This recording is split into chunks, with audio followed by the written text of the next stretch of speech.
पुन्हा पुन्हा खावीशी वाटणारी गोकुळ बासुंदी। सूचना दिल्याचं समजतं की अजितदादा जो काही निधी वाटप करतात त्यावर वॉच ठेवा आणि ह्या सगळ्या प्रकारानंतर अजितदादांनी उपमुख्यमंत्र्यांची भेट घेणं, एकनाथ शिंदेची भेट घेणं, ह्या सगळ्या नाराजी नाट्य आणि एकूणच ह्या सगळ्या प्रकाराकडे कसं बघता? हे नॅचरल अलायन्स नाही आहे। महायुती हे आउट ऑफ कंपल्शन झालेला अलायन्स असल्यामुळं ह्या आलबेल नाही आहे, हे याच्यावरून दिसून येते। साहेब, लाडकीमुळे राज्य सरकार अडचणीत आहे, शेतकऱ्यांचे प्रश्न सुटत नाहीत, कर्जबाजारी होत आहे। अशा परिस्थितीमध्ये एका साखर कारखान्यासाठी अजित पवार 500 कोटी रुपये आणणार असं जाहीर केलेलं आहे। ते पैसे येतात कुठून आणि सर्वसामान्यांसाठी मात्र का? नाही, मला वाटतं साखर कारखान्याच्या बाबतीत NCDC कडून जे पैसे आलेले आहेत, राज्य शासनाला माझी विनंती आहे की जे NCDC कडून या राज्यातल्या कारखान्यांना पैसे आलेले आहेत, गव्हर्नमेंटनं गॅरंटी दिलेलं आहे, त्याचं व्याजसुद्धा काही कारखान्याने भरलेलं नाही। 200 कोटी कर्ज घेऊन काही लोकांनी 75,000च्या वर क्रशिंग त्या ठिकाणी केलेलं नाही आणि म्हणून हा शासनाचा पैसा नेमका कुठं खर्च होतोय, त्याचं दायित्व कुणाला आहे का नाही याचा विचार पहिला शासनाने या ठिकाणी केला पाहिजे।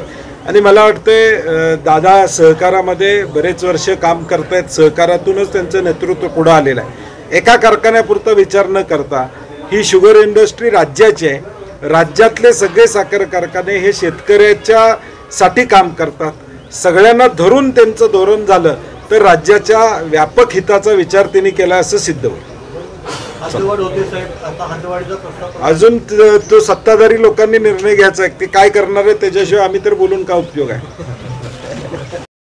निर्णय महत्त्वाचे घेतलेले आहेत, कसं बघता याकडे? कारण एका बाजूला विरोध वाढत असताना अशा पद्धतीनं निर्णय, मला वाटतं निवडणुकीच्या आधी शक्तीपीठ महामार्ग रद्द अशी तत्कालीन मुख्यमंत्र्यांनी भूमिका घेतली होती आणि जाहीर केलं होतं, ते सगळ्यांच्या समोर जाहीर केलं। मग मतासाठी फक्त घोषणा होती का असा प्रश्न आता जनतेला या ठिकाणी पडलेला। आणि मग गरज नसलेला महामार्ग, मी सातत्यानं म्हणतोय गरज नसलेला, याला कारण आहे कारण की रत्नागिरी नागपूर हायवे आहे आणि म्हणून गरज नसलेला महामार्ग शेतकऱ्यांच्या माथी लादू नका अशी आमची पुन्हा एकदा शासनाला विनंती असते। माध्यमांची बाईट देत असताना हे सगळे संभ्रमात टाकणारी बाईट अजूनही देत आहेत। अजूनही शेतकऱ्यांचे प्रश्न जर काय मांडत असतील तर त्यांचा देखील विचार होईल असं देखील आता म्हणतात। मात्र ज्या मंत्रिमंडळाच्या बैठकीत हा निर्णय झालेला आहे त्यावेळी मात्र ही सगळी भूमिका त्यांनी मांडली नाही। मला वाटतं ज्यावेळी ही अधिसूचना निवडणुकीच्या आधी फक्त कोल्हापूर जिल्ह्यातली रद्द झाली, ती पुन्हा अधिसूचना त्या ठिकाणी काढली असे आमची माहिती आहे। म्हणजे आहे तीच अलाइनमेंट ठेवून हा रस्ता पुढं जाणार आहे। 3-4 टप्पे आहेत, यातले पहिल्या 3 टप्प्याचे टर्म्स ऑफ रेफरन्सेस झालेले आहेत।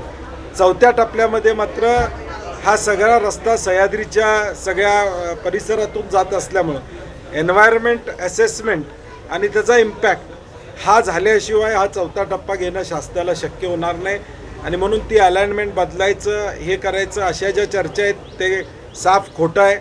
आमचं म्हणणं एवढंच आहे की हा कोल्हापूर जिल्ह्याचा फक्त प्रश्न नाही तर हा 12 जिल्ह्याचा प्रश्न आहे आणि म्हणून मला वाटते आता सन्माननीय मुश्रीफ साहेब असतील, पालकमंत्री प्रकाश आंबेडकर जे असतील ते मंत्रिमंडळात काय बोलले आम्हाला माहीत नाही, परंतु नंतर बातम्या आल्या की त्यांनी त्या ठिकाणी विरोध नोंदवला का नाराजी व्यक्त केली आम्हाला नेमकं माहीत नाही। आता ते तुमच्यासमोर काय बोलले मला माहीत नाही आणि त्यामुळं त्यांची भूमिका स्पष्ट होणं गरजेचं आहे की बाबा नेमकं राज्य शासन म्हणून भूमिका काय आहे। नाराजी ते जरी व्यक्त करत असले तरी मग मुख्यमंत्र्यांच्या ड्रीम प्रोजेक्ट समोर त्यांची हतबलता आहे असं म्हणायचं का? कारण ज्या पद्धतीने हा प्रोजेक्ट रेटण्याचा प्रयत्न दोन्ही पक्षाची राज्यातल्या महायुतीच्या सरकारमध्ये हतबलता आहे। आता बजेटवरून डिपार्टमेंटच्या वेगवेगळ्या निर्णयातून वेगवेगळे निर्णय आज होताना आपण पाहतोय।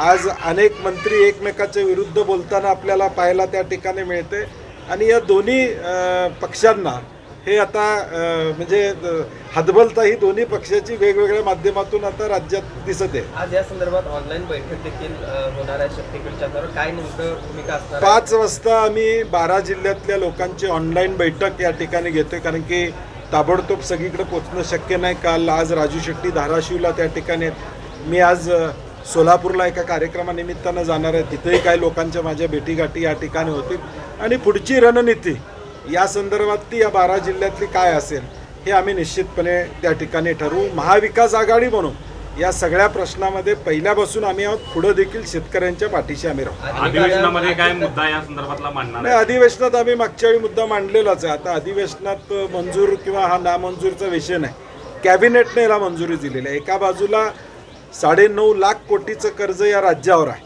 आता परत हे हुडकोकडून कर्ज घेणार आहेत. 8.5% कर्ज या ठिकाणी आहे. 12,000 कोटी कर्ज आणि 7,500 कोटी व्याज या पद्धतीच्या 20,000 कोटीला मान्यता दिलेली आहे. आणि मला वाटते आता DPDCला आता निधी किती आला हे आपण सगळ्यांनी पाहिलेलं आहे. गोपीनाथ मुंडे साहेबांच्या नावानं असणाऱ्या विम्याचे शेतकऱ्यांचे पैसे अजून मिळालेले नाहीत. सोयाबीनला या ठिकाणी भाव त्या ठिकाणी मिळालेला नाही. परंतु प्रायोरिटी ही कॉन्ट्रॅक्टर धार्जिन प्रायोरिटी या राज्य शासनाची आहे. खरं तर परवा मंत्रिमंडळाची बैठक झाली त्यानंतर राजश्री शाहू महाराजांच्या जयंतीनिमित्त मनापासून आमच्या शुभेच्छा या ठिकाणी आहेत. ज्या कर्तृत्वान राजांनी समतेचा संदेश दिला आणि सर्व समाजातल्या लोकांना बरोबर घेऊन राज्य करण्याची भूमिका घेतली, छत्रपती शिवाजी महाराजांच्या विचारानं पुढे जाण्याची भूमिका घेतली, त्यांचं स्मरण करणं आणि त्यांचं कार्य पुढे घेऊन जाणं ही आमची सगळ्यांची जबाबदारी असणार. तर शक्तीपीठ फ्रीजमधून श्रीखंड काढ ना. आम्ही पूर्वी घरीच बनवायचो श्रीखंड, त्याची चवच वेगळी होती. आता काय सगळं रेडीमेड. आजी हे श्रीखंड खाऊन बघ. आज तुझ्या आईनं घरीच बनवलं की काय?